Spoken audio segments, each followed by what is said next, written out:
Listen, it's the age-old question, which is like, there's got to be something, right? And honestly, it was bothering me so much because we can talk about the basics, right? The 4 foundations, the 5 to thrive. We can talk about all of the stuff, but the stuff isn't enough. Ultimately, what it comes down to is that there are certain behaviors, certain artifacts that are being left, right? They say success leaves clues. So I went out and studied it. I literally went and I interviewed 49 of the top agents in the country, in a few outside the country, resort markets, luxury markets. What were they doing that was just different? And I came up with 10 items that hopefully I'll get to share with you guys today.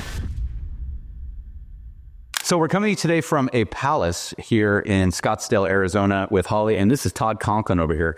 Todd's one of my longtime buddies, and you know how they say you want to hang out with people that are making it happen? This guy's making it happen. He's got offices in 4 different states. He's in Kansas, he's in Idaho, he's in Colorado, and this guy is all over the place. And he focuses on productivity for everybody, not just agents, but coaches. And I've always liked this guy. I like the work that he does. He keeps me motivated. Someday when I grow up, I want to be Todd. I'm working on that right now. And Holly, my co-host here, is just here to look pretty and throw in anything she's got going on. I'm just kidding. So Todd, I just wanted to jump right in and say thanks for having us over your house. And all right, man, in a nutshell, right out of the gate, let's cut the shit. What's the secret sauce, dude? Why do certain agents kill and certain agents not? Listen, it's the age-old question, which is like, there's got to be something, right? And honestly, it was bothering me so much because we can talk about the basics, right? The 4 foundations, the 5 to thrive. We can talk about all of the stuff, but the stuff isn't enough. Ultimately, what it comes down to is that there are certain behaviors, certain artifacts that are being left, right? They say success leaves clues. So I went out and studied it. I literally went and I interviewed 49 of the top agents in the country, in a few outside the country, resort markets, luxury markets. What were they doing that was just different? And I came up with 10 items that hopefully I'll get to share with you guys today. Great. Got feedback? That's exciting. What we're going to do is steal all this content and make it our own. That's going to be our plan. Right? We're going to take everything Todd says, we're going to steal it, and we're going to redeliver it. No, well, I stole it from them. Right? I mean, look, all I'm doing is saying, hey, look, there was something that I did to become a real estate agent and then successful in my space. There was something that I did to expand that team from one market to another market. There was something I did to start owning and operating businesses, developing leaders. If anybody ever wanted to do what I've done, you would just simply say, hey, Todd, what are you doing? And of course, we know top performers, they're sharers. Like that is crazy. They do not hold things close. They know nobody will do it. That's exactly right. And they know that a rising tide lifts all boats. You know, we talk about real estate agents. What are we, from a trust perspective, what are we down at the 11%? I think ambulance chasing attorneys are at 12%. So it's bad.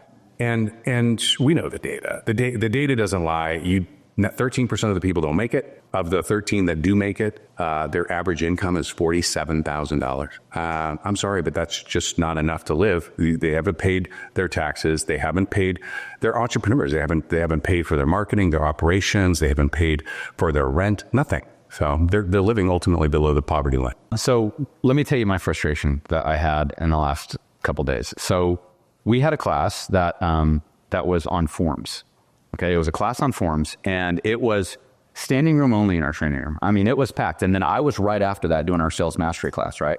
And so everybody's there for the forums. You got, all these people online, all these people in the room. And then I walk in because what we do with sales mastery is I have them breaking out their phones. We completely redid their contact cards and said, we'll be sending out, we had their photos put in, all the URLs or Instagrams. We're setting everything up so that we could text it to our top 50 people and just say, hey, here's my updated contact card. If you need anything in 2025, let me know. Hope everything's great. And we tell them exactly what to text. And as we're walking in the room, everybody is walking out. They're leaving. And they're leaving because the forms class is done. And I'm like, why would you be leaving right now when you don't have any clients? I'm like, you don't have clients. You don't have clients. You should be falling back in. And so we end up with at the end of the day, maybe 50, 60 people out of 150 because they don't want to do the work of creating the 3 most important things in real estate: buyers, sellers, and referrals.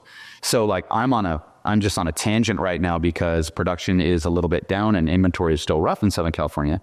And that being the case, when I see people that are complaining or not living up to their full potential, and they're avoiding the lead generation activities, which is what I really think success comes down to in real estate, it drives me insane. So I can get off my soapbox. I just had to get off my chest. What do you think about that? You understand where I'm coming from? Well, listen, we saw it, back in August when the rules changed, right? We needed to do things differently. And how full those classes that we're talking about, what a buyer representation agreement is, how full they were in August and in September and in October. And you're like, wait a minute, you guys, we've been talking about this for months. You're just now trying to figure it out. Yeah, it's bad. When I went and I spoke to the best of the best, there were some things that jumped off the page of me. Number one, every single one of them had goals. We've all been recruiting. We've all met with agents and said, hey, what do your goals say? Goals? Well, show me your business plan. Business plan? Mm-hmm. We know that story. Yeah. The top agents, that's just part of their game. The other thing that was interesting to me is that the top agents, 93% of them focused their business on listings. Buyers were just a secondary component, which means when the world changes, like it did on August 17th, they weren't worried. They were actually in the power position. Yeah. They knew how to sell their value already. Frankly, they had already been negotiating not only their fee, but also the fee of the buyer agent. This was a no-brainer for them that they were going to literally wax the floor with anybody they came up against. Agreed. What do you think? Why do you think the attendance changes in the stuff we're talking about? Because people, well, I know what you're going to say. People are scared, but no, because it's work. Because you could sit there and listen to forums and be like, yeah, I get it. But then the second the work part comes in, which is like actually picking it, and you might, oh my gosh, you might need to talk to somebody today. Somebody might actually call you with questions and have something to ask you. And then you really actually have to take what you just learned and have the expertise behind it. But so you're actually asking them to work, and people just don't like to do that. We call it playing real estate. They play real estate, and and some of the agents I work with, they have incomes from a spouse or whatever, and so they're like the fund money, that $47,000 of the average agent is making. You hope that they have a spouse or they have a partner on the other side that's making their income, their real living income, and that's just. You hope like, okay, well, if you're making 47, you're not able to live on that fully. California. So yeah, definitely not in California. Well, but what's crazy about that is that like you talk about what the average public sees real estate professionals as. Well, they don't see them as professional. And well, of course, because you have a bunch of people that are playing real estate. And so how do you then convey to the public that not all real estate agents are created equal? There are professionals and there are amateurs. I fear that those people that get into the business are thinking, hey, this is great. I am a professional. I wanted to be a professional. All I need to do is be better than all of these people. And that's not it. The average fails. You got to be in a top 1, maybe 2% to make a living at this. Agreed. Mm-hmm. Agreed. And you mentioned, how do you convey this to the general public that they are professional? That's my language. It's social media. Social media. Proving to the people that follow you, proving to the people that know you that I'm the professional and this is what I do. And you show them, you physically show them by showing up in their feed. That's how I would. In the online digital resume, which is obviously the only thing that matters now. But I do agree with you. And it kind of warms my heart when you say a professional versus an amateur, because there really are, you're one or the other. I like that. I'm going to steal that one, keep that one right. But I do want to say that I think when it really comes down to it, and I remember I was doing an event one time, I talked to one of my agents and I was telling him, hey, I'm going to be, talking about, why are some people successful and some people not? And he's like, oh, you can't do that. And I said, well, why can't you do that? He goes, because you're going to hurt everybody in the room's feelings. And I said, well, what do you mean? And he goes, you're either born motivated or you're not. This was what he said. He's either like, you either got it or you don't. And he goes, and only, 1 out of 10 really have it. And I said, I don't know that I agree with that comment. I do think that you maybe have to go back and you have to tap into moments in your life. And maybe you have some, Todd, but I remember like driving to Texaco with my dad, the gas station, on his gas card, because there was no more money left on the credit card. We didn't have a buck in the bank account. And I said to myself, I'm never going to be in this position where we have to go to Texaco to buy milk because that's the only credit we have left. So there's my why. So I don't think that I was born this motivated guy as much as I tapped into my whys. And that's so cliche. But I mean, what do you think at the end of the day? Do you think that you're kind of born with it? Or do you think, what's your opinion on that? Yeah, no, I don't think you're born with it. I think it's just exactly what you're saying. And what's crazy is like some people, it really is the money. right? People are like, oh, it's not about the money. Well, it might be about the money. It might money. I like money too, but at the end of the day, you've got to identify what it is for yourself. And what I love about the top agents is they will either have one or they'll manufacture one. They understand the power of the why, the power of the purpose, the power of the passion. They just have it. And oftentimes they come across, and it's funny because I was doing these interviews, right? And some of these people, as I'm interviewing them, the average person would have said, man, they're a little cocky. They got kind of a chip on their shoulders. It's not that they're cocky. It's not that they have a chip on their shoulders. It's that they're crazy, that they're obsessed. They are relentless. And to the average person, it seems unreasonable. And it probably is unreasonable. And if you think about it, like you're going to be 1% or 2% centered, that means you have to be irrational to the other 98%. True. I also think that there's a big difference between cocky and confident. And, like I remember we do surveys inside our companies. And one time somebody did say like, Chuck's cocky. And then like everybody came to my defense, like, you're not cocky. You're just confident because we know the recipe of success in the real estate business. We do. We know it. Like, trust me, I've thought a million times about getting back into real estate. I mean, when I left, I was number one, but I'm like, I'm going to try a new endeavor. I'm going to go this direction. But really what it comes down to, Todd, and this is what I want to say to everybody out there is success, in my opinion, comes down to having a plan. And when I say a plan, it's actionable activities that you're going to be doing every day that are going to generate business, and not passive activities, but actual activities. So for example, making a post like we have in our calendar. And it's just like, hey, working with a buyer, 3 bedrooms, 2 baths, under $500,000 in Scottsdale. We've seen anything on the MLS. If you know anybody looking to sell, let me know. And you post that. And then somebody hits back, hey, I am. Or one of my favorite ones, every time we go visit a company, we did this in Ohio. I've done it in San Antonio. We always get listings right then and there. At the beginning of it, we start with a QR code. They pull up the story and it says, who's looking to buy or sell in the next 90 days? They post that story. Within 45 minutes, 6 people have an appointment just by being willing to ask for the business, Todd. And I feel like agents don't ask for the business, and it breaks my heart because they're being so passive, and it's not that hard. But like I said at the beginning of this, they're scared. And if you have 15 minutes a day of making a buyer side post or texting out that same exact thing, hey, Todd, this is Chuck. How about some great clients looking for a 3-bedroom, 2-bath under 500, seeing everything. Do you happen to know anybody? It's staying in front of them. It's part of a business plan. I'm going to hit 3 today. I'm going to hit 3 in 3 days. I'm going to hit 3 in 3 days from then. Or I can really go after it, time block, and hit 20. But it's just about those actionable activities to me and being willing to do them. Because I think everybody can run with a client if they get one. Doesn't matter if you're the professional, the amateur. If you find somebody, they'll probably chase them down. But the key and the problem is people have problems landing clients. And it's because they don't, I hate to use the word because people get scared, prospects. And don't have a plan. So for me, it's all about them having a plan, and the ones that do kill and the ones that don't last in the business. Isn't it funny, like the word prospect? Like, well, what's crazy is that let's reframe it, right? Yeah. You're single and you go to the bars. What are you doing? Prospecting. You're prospecting, right? You get on one of those apps and you're scrolling. What are you doing? You're prospecting. All right, so Like to change the word. you kind of, right? We call it sales. But here's the thing: top agents don't change the word. Top agents don't get distracted by the message or the method. Like, they get focused on specifically what is going to need to happen to win. And so here's an interesting number. So as I surveyed them, the top agents were spending 11% of their potential income, right? So I make a goal to make $500,000 this year.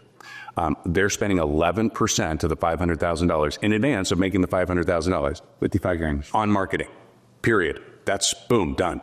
And then get this, they're spending 8% of that income on personal development, coaching, training, buying courses, you name it, just honing their skills. I'm getting better.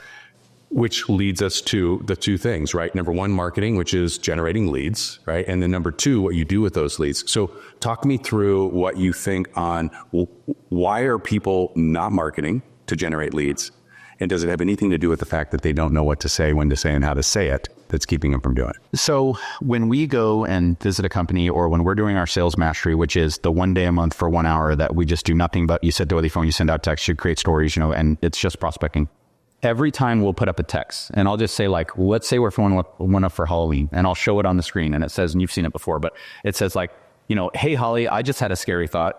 You buying a home from someone other than me, and it's got like a spooky house picture or whatever. And like, you'll see every single camera in the room. Am I right? Every single camera in the room come up, boom, snap a picture of it. every one of them, because they almost want to be told exactly the detail of what to text. And we're happy to do that. And that's what we create in our program is we tell them, this is exactly what you're going to say. It's exactly what you're going to text. And even those people that lift up their camera and take the picture, there's still probably a decent number of them that won't even use it and they won't send it. Well, if they're in the sales mastery, I don't let them out. Okay, yeah, that's true. But like at any of the events, Tranquilizer. That's true. in the events, then they have the verbiage, they have the words, but then I think it's what's I don't remember the exact quote or the exact like framing of it, but like people are more scared. There's a bigger fear of success than there is of failure. Like they're almost scared because if you succeed, that means again you're going to get clients and you're going to have to talk to them, and then there's going to be like you're just going to have to meet some, not responsibility. It is responsibility. You have to there's some responsibility behind that. Then you actually have to start working and doing things and being held accountable. Right. Well, but there's also some psychology there, right? Everybody that is in my circle right now likes me who I am. And if I dare to become a little different, if I dare to achieve a different level of success, if I dare to behave differently to get a different outcome, suddenly I'm afraid that they won't like me for who I am. And by the way, it's true in some instances. Some people will cheer you on and be like, that's amazing. Some people will be like, holy smokes, look what she's doing. I want to do that. Like, I didn't know that was available to me. And then other people will be the crabs in the bucket that go, oh, nah. I remember you from high school. I remember you back when you were. So yeah, there is a sort of self-sabotaging that goes on. 100%. I was doing an event for Peter down in San Diego, and I was asking like, what goals do you have? And like, what kind of car do you want to drive? What kind of purse do you want to have and stuff like that? And there was a lady in the front, I'll never forget her. And she said, I want to have that purse. She said, but we have 3 cars. She said, we have my car, which is a nice car, my husband's car, and the third car for when we go to visit the family. And I said, when you go to visit the family? And she's like, yeah. And she goes, and I don't bring my purses. We drive the old beat up car because I don't want to come across like, I'm holier than thou. But, and what I tried to explain to her is that it should be quite the opposite. I can tell you right now, Holly wants to be rich Auntie Holly. And she wants to have a ton of money, and her nieces and her nephews and everybody look up to Holly and say like, what did she do? How did she get here? That's her goal in life. My niece literally says, you say, what do you want to be when you grow up? And she says, a rich auntie. That's right. I'm like, yes. So we have to learn that it's okay, and I'm guilty of that too. Like, I don't want to be showy, and I don't drive stupid cars and, like all that sort of stuff. Like people don't even know I have that car that's going to the auction today. Like, because at the same time, I have some of that. You know what I mean? And I have lost friends along the way because as my success has grown, they have fallen off to the wayside, or you can tell those friends that are happy for you and that are excited for you. Like, I got a call from another friend and he's like, hey, Chuck, he said I made $11 million last year. I'm like, dude, you're the fucking man. I said, you did? And he goes, yeah. And he goes, did you know the sad part? You're the only person I can tell that's going to be happy for me. The only one. Well, so let's talk about that for a second, because that is one of the things that I found as I was interviewing these top agents. They didn't start out as $50 million, $100 million producers. They started out just like everybody else. Oh, I did $1 million, and then I went to $2 million, I went to $4 million, I went to $8 million. And every time they did that, they were outperforming other people. And so the question was, well, how did you get your mind wrapped around that? And they said that they had to get, every year, they audited their circle. So what mastermind groups am I going to be part of? Which people am I going to surround myself with? What books am I going to read? What information am I going to put into my ears? And what's crazy is that means that you have to leave some people behind, right? And as you do that, as you elevate yourself to the next level and you find somebody that has something that you have not yet achieved, they're going to cheer you on until you've done it. That's the power of the circle. And these 49 people that I interviewed, they were almost unanimous that they were going out of their way to get into those circles. Now, I will say, one of the things that I found was as I talk with agents that haven't yet got to that place, many of them are sort of sitting back, waiting for those people to appear, right? And that's not how it works. Right? You have to, as a sales professional, you've got to go out and chase down some leaders. Speed of the leader, speed of the pack. You've got to go find yourself that person that you want. And if you will reach out to them and say, hey, I'd like to be in your circle. I want to achieve something better. 9 times out of 10, they're like, hell yeah, baby, let's go. If not 10 out of 10. Yeah. I remember I did an interview with Chris Conrad. I don't know if you remember Chris from Long Beach. She was like, at the time, I think she was like 72, 73. And I said, hey, if you could redo your life, and with everything you know now, she ran a successful real estate company, Sunset Beach, in all these different areas. And I said, what would you do differently? And she said, number one, I would have spoke up more and realized that I'm not stupid. And she said, that might be me as a woman thing of my insecurities. And she said, but number two, and probably more importantly, she said, I wish I would have found my mentor sooner. I wish I would have latched on to some of these people. And we just watched the Martha Stewart show, the biography on her, and that lady collected billionaires. Just look at her. I love her. So we saw that, and she just collected billionaires and surrounded herself with these really powerful, amazing people. And that was Chris's, big thing. And I have to say, depending upon where you live, it's not always easy to find them. And as a real estate agent, it's not always easy to find them. But that's why I think we join these masterminds. That's how I met you, right? And I met in masterminds, and there are people in there that motivate me every single day. And I sit around, she can ask her, I sit around and I'm like, why didn't I do that? That was so stupid, and then you see people, go to some people's houses and you see what you can accomplish. And also as people get older, that's like, and Peter and I were talking about this the other day, that's where the real gold is, dude. When you start meeting those really loaded 70-year-old people, man, woman, whatever, that have really accomplished a lot and have great reputations, those are the nuggets, man. Those are the people that you want to surround yourself with and be by and just soak it in, and they'll share everything, and just take a few minutes and listen and then do it. Yeah. So I don't know if you found that with those boomers, and we're becoming them, age-wise, but God, if you can find yourself a couple of successful boomers, and they'll just kind of guide you, sky's the limit. Yeah. And look, oftentimes you can get in those rooms for free, but sometimes you're going to have to pay for it. I just thought it was sort of interesting when you think about 8% was being invested annually to get there. I want to make $1 million. That means that I am going to spend $80,000 to get into a room that I'm not currently in. I wonder how many people are actually investing that kind of money. When you look at it, most of the financial statements that I look at, they spend more money on Starbucks than they are chasing after their husband or wife. They're spending more money on Starbucks than they are in personal development, skill building, that kind of stuff. And then they get frustrated that they're not achieving what it is that they want to achieve. Gosh, man, it's just so easy. This success leaves clues. Yeah, it's true. It's true. So one other thing I've been working on, just to totally change gears on you, is because most all of our stuff is social media. You've been through, and seen our social media stuff. And now we've really kind of taken it to the next level. And we have our first class coming up, first workshop on March 3rd and 4th. And we are doing a social media workshop where basically someone comes in to us and let's say that their profiles are okay. Let's say they're like most agents where they haven't done their LinkedIn in 6 years. They probably created it and never looked at it again. Their Google is maybe half-ass, So what we do is they're flying out to San Diego on March 3rd and 4th, and we're doing all of the big 7 profiles with them. So they're going to walk out with a dialed-in Facebook, every single detail. We have 8 trainers, all 6-figure agents. We have one of the best YouTube professionals ever. I met him in Tulsa at one of our events. He's just slaying it with his units closed on YouTube. He's going to be one of our speakers and one of our trainers.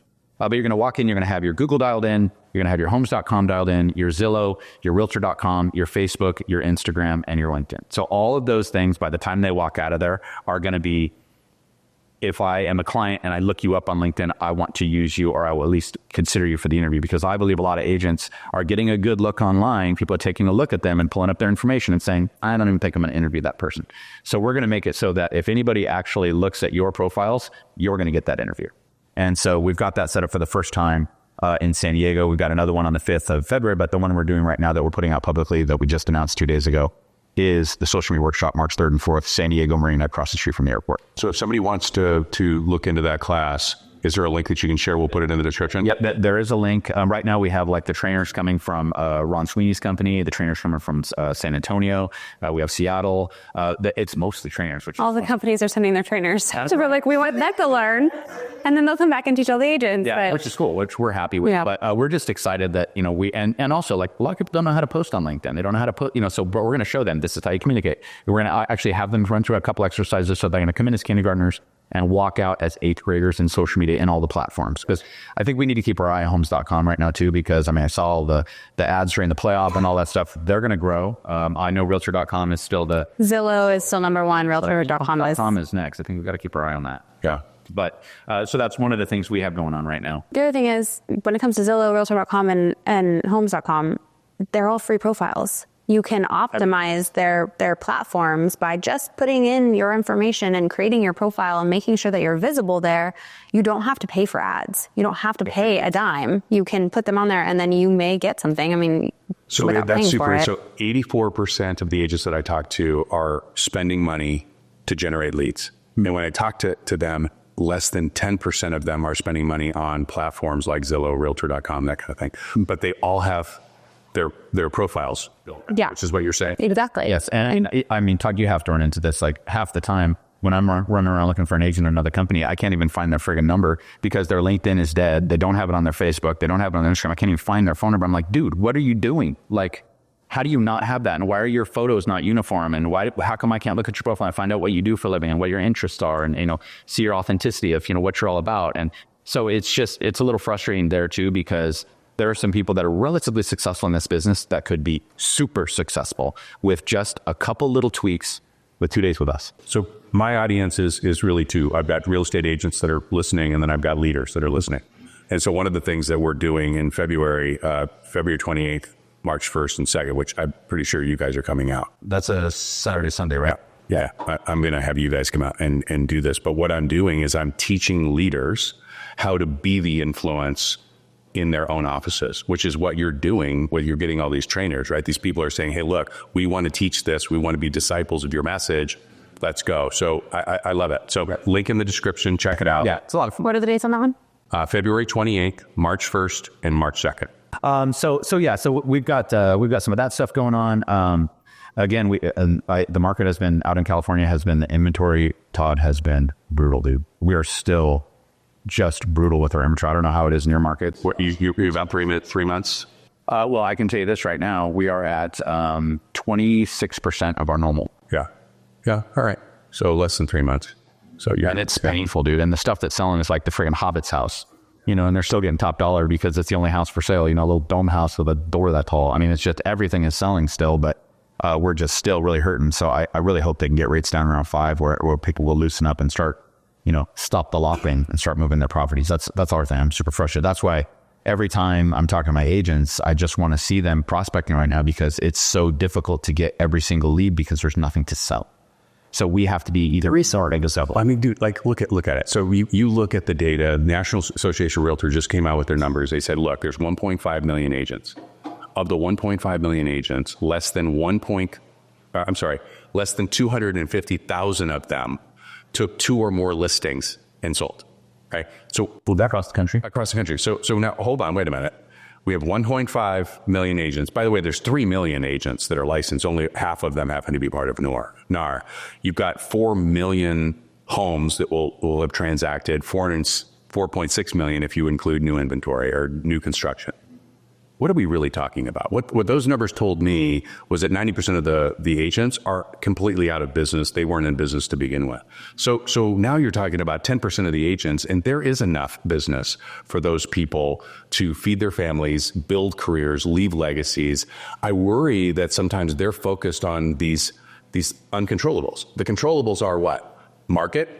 Have a goal, figure out your plan, get 4 or more lead sources, invest where you need to invest in your marketing lead gen, invest in yourself. The best bet you can make is on you.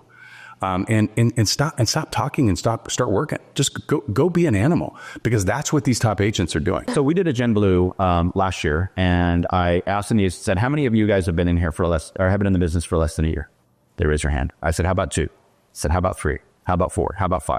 How about 6? One girl had her hand up. She'd been in the business less than a year. She said 10 transactions in.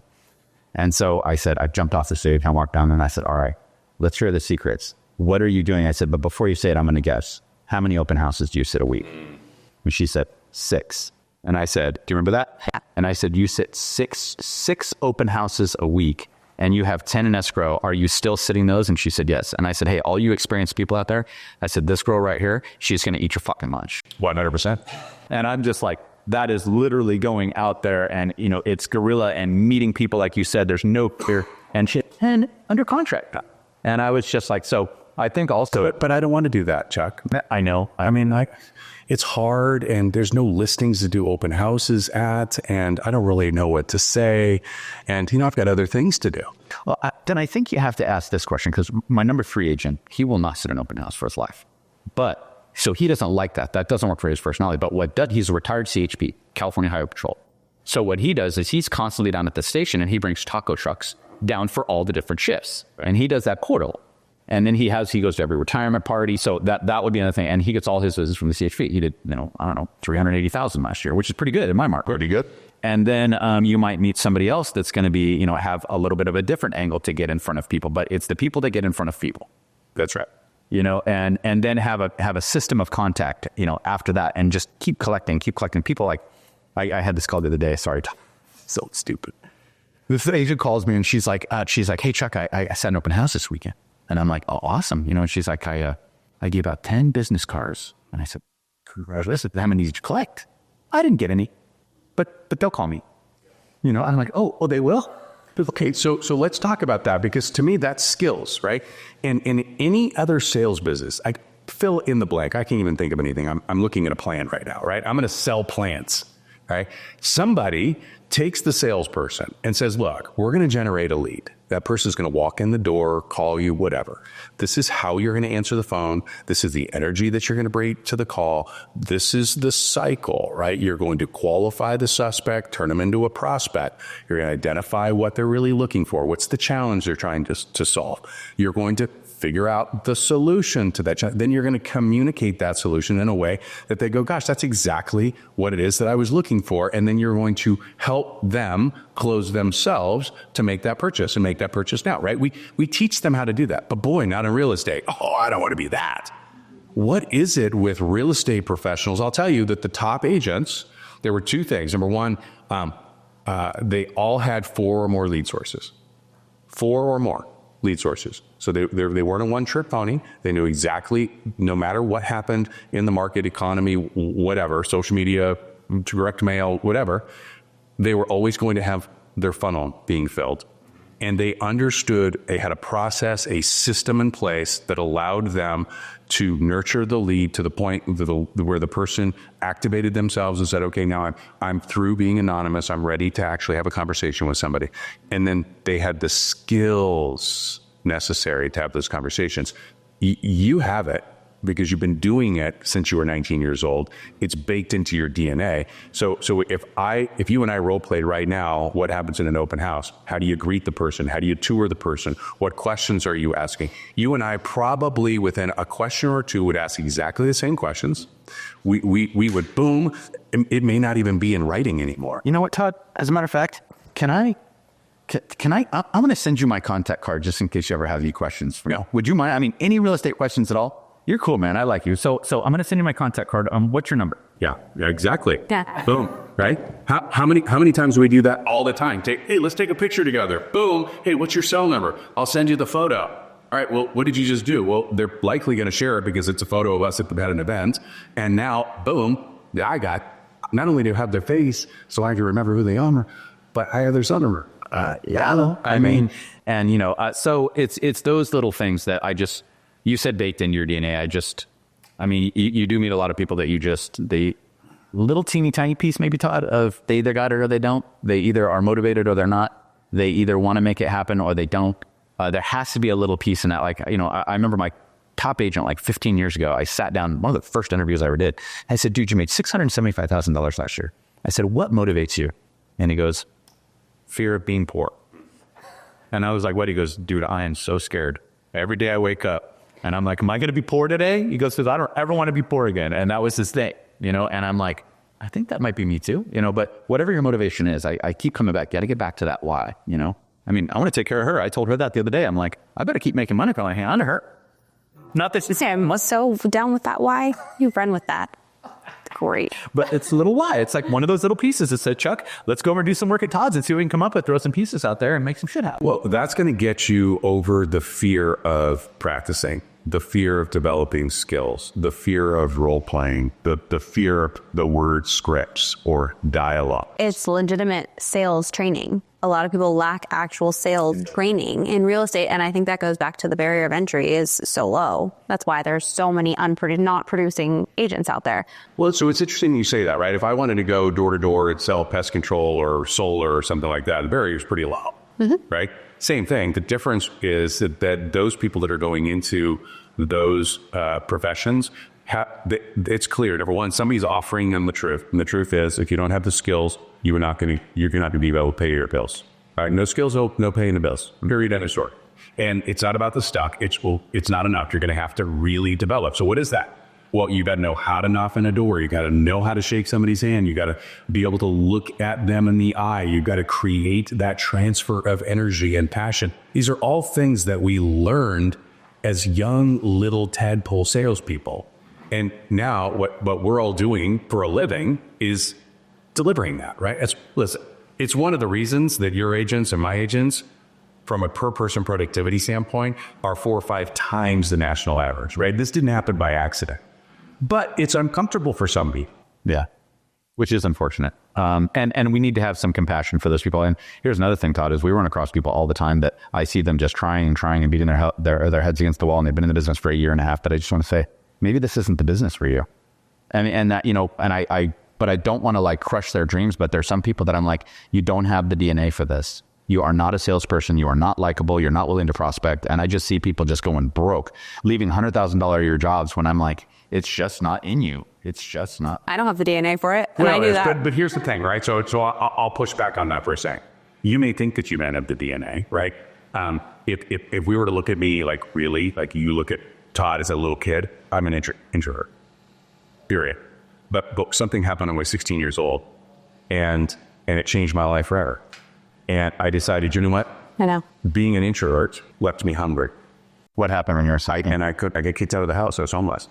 And I was a drug addict. I was the whole thing, right? And so all of a sudden you go, oh, wait a minute. So being an introvert isn't going to feed me.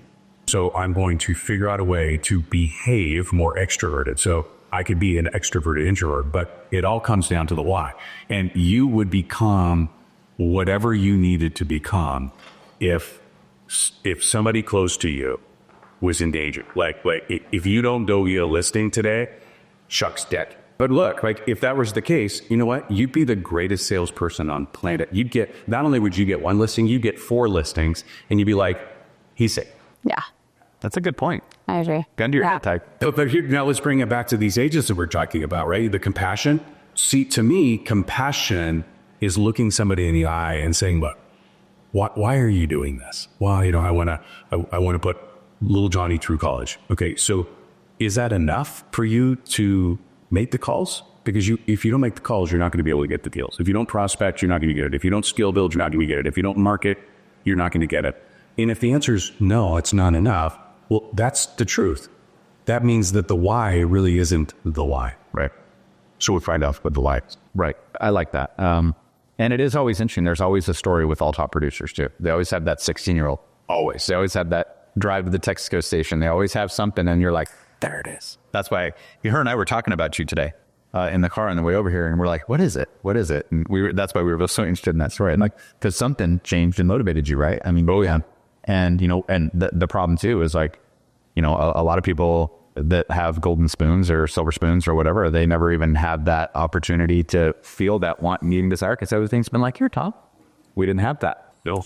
You know what I mean? We didn't have that. Oh shit, my parents were 15 when I was born. It's why I like the underdog. That's why I love working with the person that everybody's counting against. It's one of the reasons that I get frustrated with people that walk into any profession for that matter, and they're like, I got this.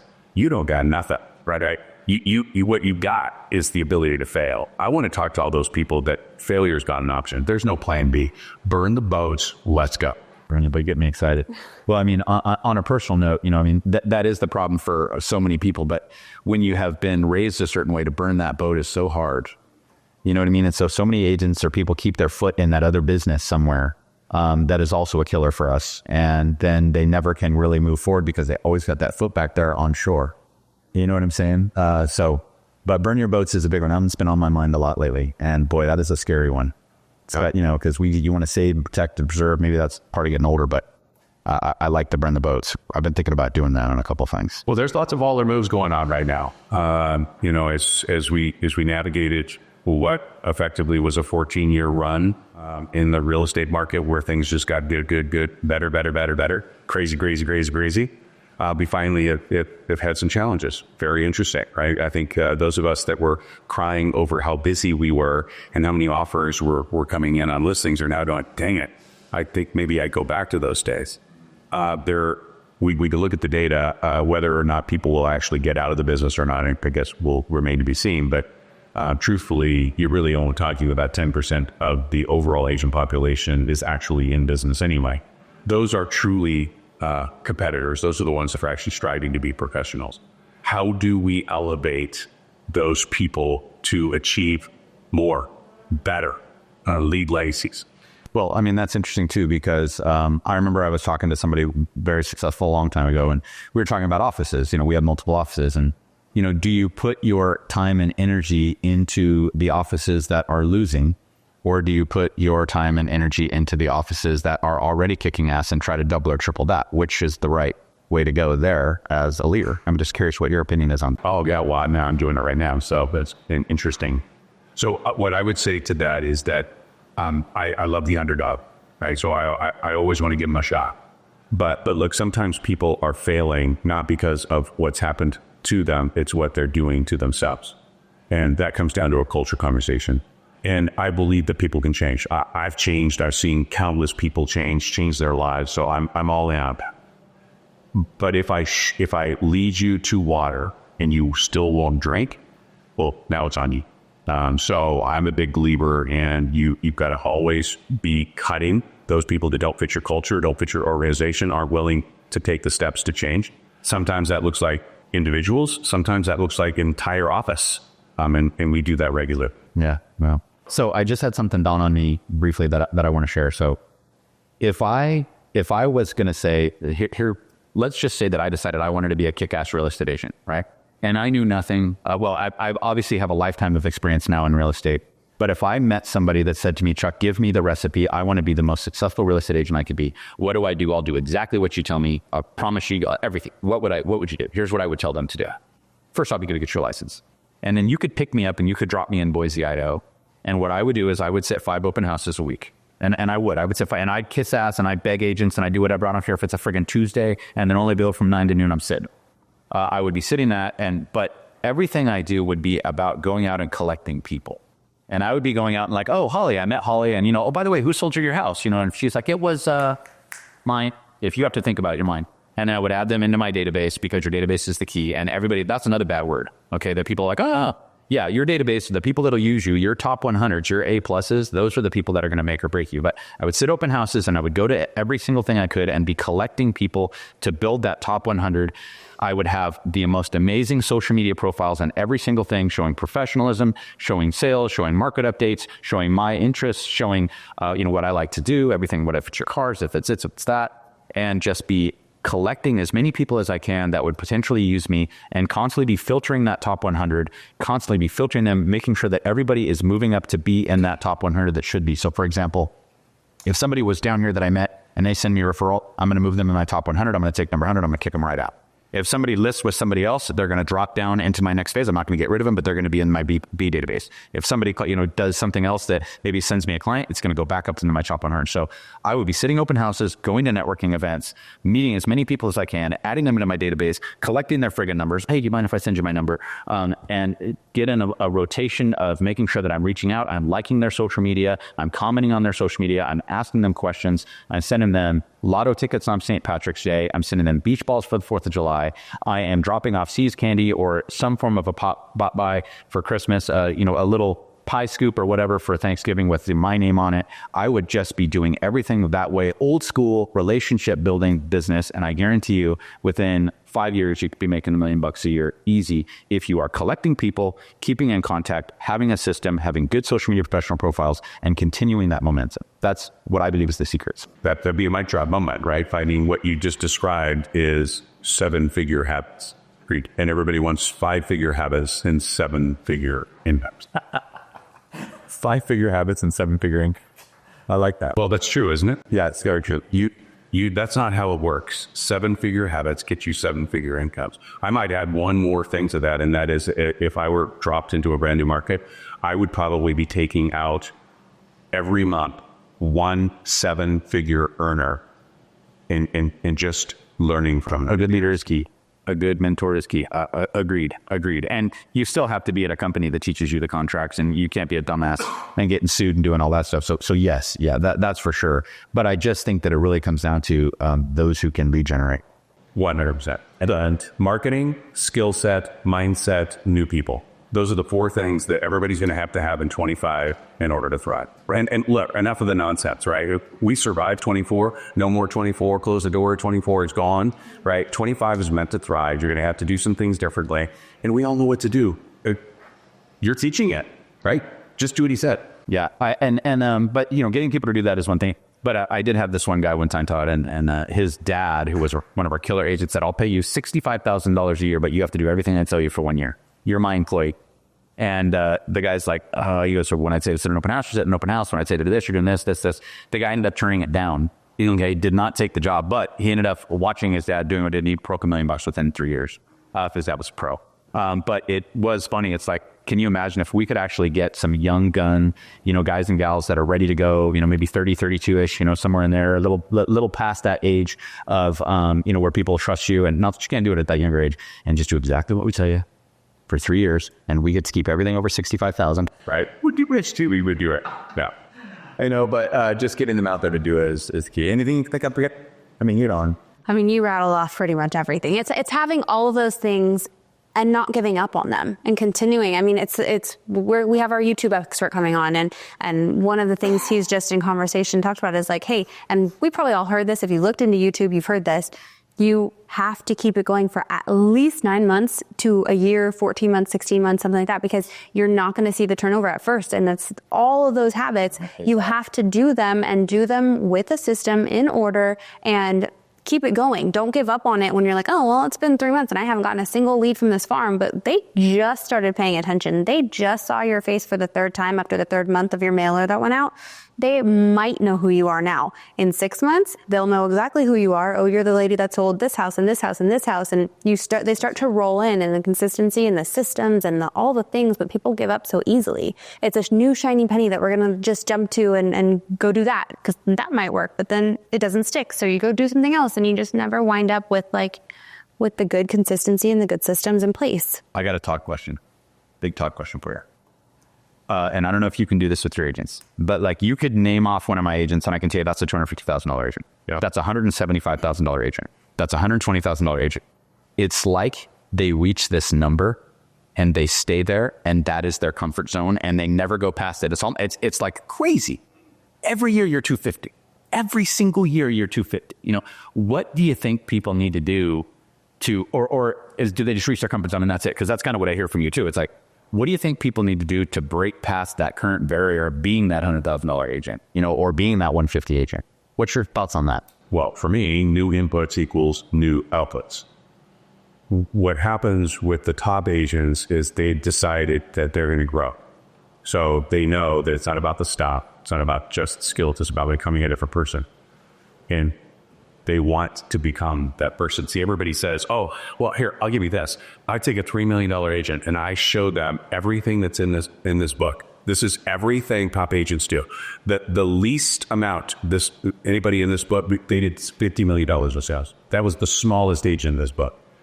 Give you this book, everything you ever need to know, they're still not going to do it. They still won't become a $25 million agent. And the reason they won't, because they haven't realized that the stuff, it's not enough. They have to actually start thinking and behaving like that agent. Those agents just behave to her. They role play. They know their scripts and dialogues, right? They read. They get in different circles. They invest in themselves. This is all of the behavioral piece about becoming a different person. And they've built a magnetic personality. Well, whether they built a magnetic personality or not, and I would tell you that there were several people on here that would be anything but magnetic. Okay. But they're doers. But they're action takers. And then the very people that are looking for them, they can't find him. See, there's somebody that wants you. People like them. And you're so busy being somebody else that they're like, honey, who that person is. And then the trust. If you have to choose between like and trust, always choose trust. If there were people that I talked to in this interview that I didn't particularly like, but I'm going to tell you right now, if I was in their market and I was going to buy or sell something, I'd be calling that because I trusted that they were going to get me what I needed. Period. That's very about. Yeah, for sure. Yeah, we just sent a referral. Well, I won't say who, but we sent a referral to. We sent a referral to one of the bigger companies, Coldwell Bankers, and he gave it to his number one agent. And the response back from the client after it closed was, you know what? She wasn't very friendly, but she's the best agent I've ever worked with. She goes, she gave us a Christmas ornament with a picture of the house and the year on it. She gave me a mug. She gave me this. She gave me that. So she finished it strong too. But she's like, but warm and fuzzy, she was not. Yeah. So you're right. Trust. And skill. She has skills. Yeah. So, I mean, trying to get people over that little hump and trying to get people productive is where I'm at right now. And I'm be honest, she knows I'm frustrated because as leaders, we are as in control of our income as the productivity of our team. And so we do everything we can to make that team as productive as possible. And when they're not being productive, I take it very personal. When they're not doing well, I take it very personal, but you can't push a string. And I really want this year to be the best year for everybody. 24 sucked all in all in the Southern California market in comparison to past years. But I just really think if people have a plan this year, they can accomplish anything. Anybody watching this right now, any single one of them could be a congressman if they really wanted to. If they put the work in, they could do it. And you know who you are and you know you could do it. You also know that you can make $500,000 a year. But for some reason, they just haven't committed to doing that. And maybe it's setting the example for your kids. Maybe it's, showing dad that didn't give you enough hugs that you are amazing. It could be anything. But the question is, what is it? Find that shit and kill it this year. Yeah. That's what I want to see happen. Well, we talk about the greatest form of love is telling somebody the truth, right? And we have no problem saying you've got lettuce in your tea. But we seem to have a problem saying, hey, look, doing what you're currently doing, you're not going to make it in this business. So what are we going to do differently to get different results? And I think that's the year for us in our organizations, in Sales Warrior platform. We're really just saying, hey, flashlight on the areas that you're winning, rock on, do more of that. Flashlight on the areas that you're losing. Let's fix it. Let's fix it now. Let's stop living in the dark. Let's understand that there are things that you're going to have to do differently. And let's get after it. And look, if you don't want to get after it, it's totally fine. We're an organization. It's written into our mission statement and into our core values that we're a family of professionals. There are amateurs everywhere, and that's fine. And there is a place for amateurs to play ball. Right? It's just not in our organization. Mm. We're back in a market where you do have to work. This is no longer 2021, 22, where deals and transactions are just rolling into you and everybody's rich and people are all getting licensed because the real estate's so easy because it's going to go back to a very normal market where you have to put in effort and legwork and some leads are going to take 6 months. Some leads you're going to have to baby those people and get them ready and get their credit ready and do all the things. But it's a very normal real estate market that we're coming into. It is a downslope, but as far as the agents that are working, it's back to work. And when we say work too, I think one thing we got to remember too is find the prospecting that is fun for you. Yep. I used to have, when I was an agent, I'd have big poker tournaments at my house and I would invite over, all of my clients. I'd have 75 clients in the room, a couple lenders, and we'd all get trashed together. And barely ever finished the games, but we had a great time. I enjoyed doing that. What kind of prospecting can you do that you enjoy that fits into your persona, your authentic self, your personality? If you hate sitting in open houses, whatever, what else are you doing? Do you love being the leader of your local animal shelter? Do you love, being part of the chamber? Do you love, being in the Rotary? Combine them so that you can be out working and prospecting. And remember, wherever you are, you're always working. There's no such thing as a human that's a realtor. You are a realtor cyborg. You are constantly collecting information. You're constantly on. You elected to be in this business. That's the game. The funny thing about that is there are probably people out there that would think a poker party is not prospecting. A poker party, when you could have 50, 60, 70 people at your house and that is absolutely, you are becoming friends. That is 100% the definition of prospecting. You are becoming their friend. You are showing them all the know, like, and trust things that we want our people and the people that are out there giving us referrals too. The ones that are, maybe they're not ready to buy or sell or anything like that, but they're going to go out and be like, hey, I've got this friend. He's a real estate agent. Raving fans. Raving fans. Yeah. You're raving fans, friends, all that stuff. But poker parties, Tara, one of his top agents, she does a Kona. She lives right next to an elementary school and she's got 2 elementary school kids. She does a Kona ice truck outside of her during the summers and invites all the friends, invites all the neighborhood, invites everybody over to get some shaved ice or whatever. And it makes her happy and she's prospecting. It fits her little bubble. Yeah. So, I mean, you just got to find I don't think you have to hate your life and go door knocking and be all afraid of people. You don't have to do that. You just got to find your angle. And also, if they look you up, you have to have everything dialed in professionally. And when this is something we were talking about yesterday. So we just redid contact cards for everybody. I told you that. So when I call you, my picture comes up. You see it. It's got my Instagram handles. It's got my Twitter. It's got my Facebook. It's got my bio. It's got my DRE number. It's got everything. Like, people want to work with detail-oriented people when you're working on the biggest price sales stuff. And if I go on and you don't have a picture on your freaking LinkedIn, that does not give me the gammon fuzzies, Todd. Like, I need to see you are detail-oriented and you are dialed in on top of, whatever prospect you're doing and collecting information and being sociable. It's like buying some women. You code back that. That's just how I was. Yeah. Just some cocktails, dude. But everybody's got their own thing. That's it. So anyways, all in all, we both want the best for everybody. We all want the best for everybody. We want people to be successful, but they have to prospect or find that angle to create buyers and sellers and referrals in 25 to thrive. 100%. Yeah. End of story. End of story. You got to become a sales warrior. This is the year. So let's go. Let's get into the skills. Let's get honest. Let's start changing some lives. And you guys are walking the walk. So I think it's amazing. I appreciate your authenticity. Like, when you were looking at me, like, I felt like when you're having those conversations that, you're not going to reach the level that you want with the actions that you're doing, with the activities that you're doing, like that brutal honesty with people. I'm going to take that back. I'm going to take that back to my company, and I'm going to pull some people aside. I'm going to say, like, you're capable of way more than this, and I mentioned this at the last log meeting we had.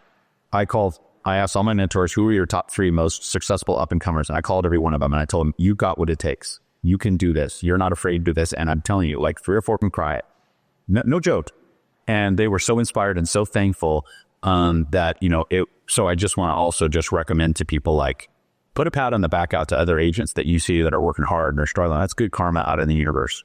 And people need that little pat, because you may find that no one in your life has given them that. No one in their life has given them any of that. Well, especially the higher they go.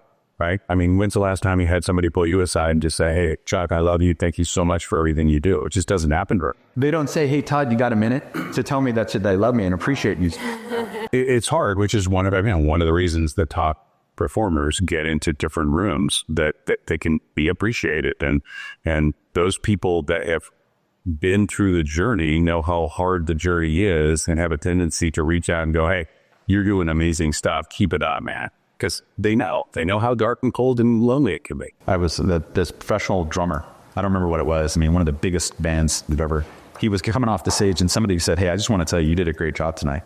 And he was like, I was like Lars or somebody like Metallica something. He's like, thank you so much. I like, really? He thought it was, and I'm like, dude, you're Lars. Yeah. As if the 25,000 people in there clapping for you, it wasn't enough. Thank you. And I'm like, all right, gotta remember that. Well, I've got to get to the 25,000 people in the arena. That would be incredible. Wouldn't that be nice? All right. So, we're wrapping up. So let's do this. I have the insights for the 49 top real estate agents. Exactly what they're doing. Detailed, step by step by step. And I'm going to give it to everybody for free. We'll put the link in the description below. It's a free download. All right. It's all yours. All you have to do is do exactly what other top real estate professionals are doing, and you'll get exactly the outcomes that they're. I'm taking this. This is mine. It's on yours. That was yours. Thanks, buddy. But yeah, at the end of the day, Todd, I think people just, everybody's capable of so much more than they're doing now, and you know it. And anything that we can do, and I would love, if I can make a pitch too, if you guys are interested, come join us on Chuck Whitehead Show on Instagram or Facebook. We're constantly having YouTube people on. I have the #1 tax attorney in the country coming on May 3rd. He probably knows who Mark Kohler is. You don't mind. Hey. Yeah, Mark's great. We have, an AI specialist coming on. I got the #1 agent in Huntington Beach coming on in June. I mean, we've got all kinds of stuff. If you need that little supercharge for an hour once a month, come join us. And if you want to do the sales mastery, where we make you prospect and make you send out texts and ask you to send out texts very nicely, and you want to get leads online, join us 1 hour a month. So you'll find all those details on our Instagram and our Facebook. Yeah, I mean, for sure. You got to get to YouTube. You got to subscribe to his channel. You got to get to YouTube. Got to subscribe to our channel. You got to get into his community. You got to get into our communities. You've got to surround yourself. Again, the 4 things. You got to get new marketing. They're marketing experts. You got to get new skill sets. That's what we do for a living. You got to get new mindset. That's what we're all doing, is getting into rooms with different people that have achieved more so that we can change our mindset. That was number 4. You got to get new people in your life. Here is a great intro. We'll see you there. All right. Thanks, Todd. Thanks, buddy. Hi, buddy. Thanks, Holly. Thanks, Holly. All right, man. Thank you.